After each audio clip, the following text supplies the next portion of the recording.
Right now, thousands of people across the country are raising awareness for gun violence, something super critical in our area, by taking part in Wear Orange Weekend. Yeah, the annual event supports victims and survivors of shootings in more ways than one. And for local healthcare workers, it means rallying the community for donations that can literally save lives. Yeah, this morning we're joined by Tiffany Taylor, Trauma Program Manager at Cardinal Glennon Children's Hospital. And Tiffany, you recently partnered with Impact Life for a special blood drive. Tell us all about that. Yeah, last Monday we partnered with Impact Life to host a blood drive specifically for Wear Orange Week and for Wear Orange Weekend to bring awareness to gun violence and just the impact that donating blood can have on saving kids' lives in our city. So on Monday we had over 40 people come out and donate blood, which was record numbers for us at Cardinal Glennon. We had both a staff drive and a public drive, and it was completely filled, and we were able to make a difference. That's amazing. So you talked about, that the inspiration behind it all was Wear Orange Weekend.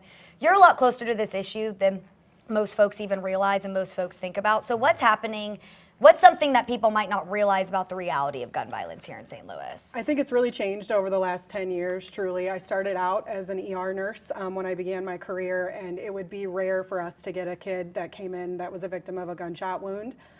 We could go months without seeing anyone, and since I would say COVID, maybe 5 years or so ago, it's more rare for us to go a week without seeing a kid come in. So it's something that's really shifted over the last 5 years, and I think that people don't necessarily realize it if you're not seeing it like we are every day. That statistic is so scary. Yeah, it is harrowing. So in terms of giving blood, people can give blood all year long. Tell us about why it's critical to know that. Absolutely. We're in actually a national blood shortage right now, so we don't have enough blood products for what's needed for folks when they come to the hospitals. And blood's not something we can manufacture. It's not something we can go to the store and buy. It has to be donated from the community, and we have to have partners in that in order to make sure that we have enough blood to serve whenever folks come in, because it is truly life or death whenever it comes to someone presenting to the hospital with a critical injury. And we know injuries don't just happen the first week of June during Wear Orange Week. They happen all year round.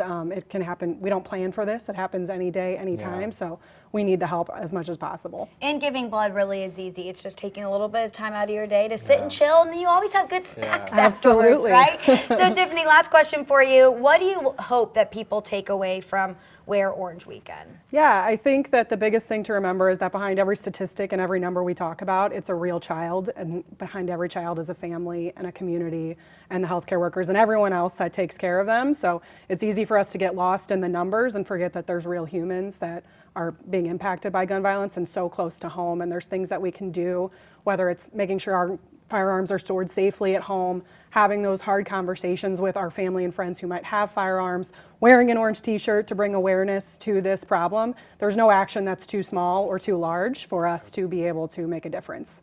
Thank you so much. You were great. Yeah. Really important topic for us all to be aware about, and you have a really interesting, look into it. So we appreciate you being here. Thank you, guys.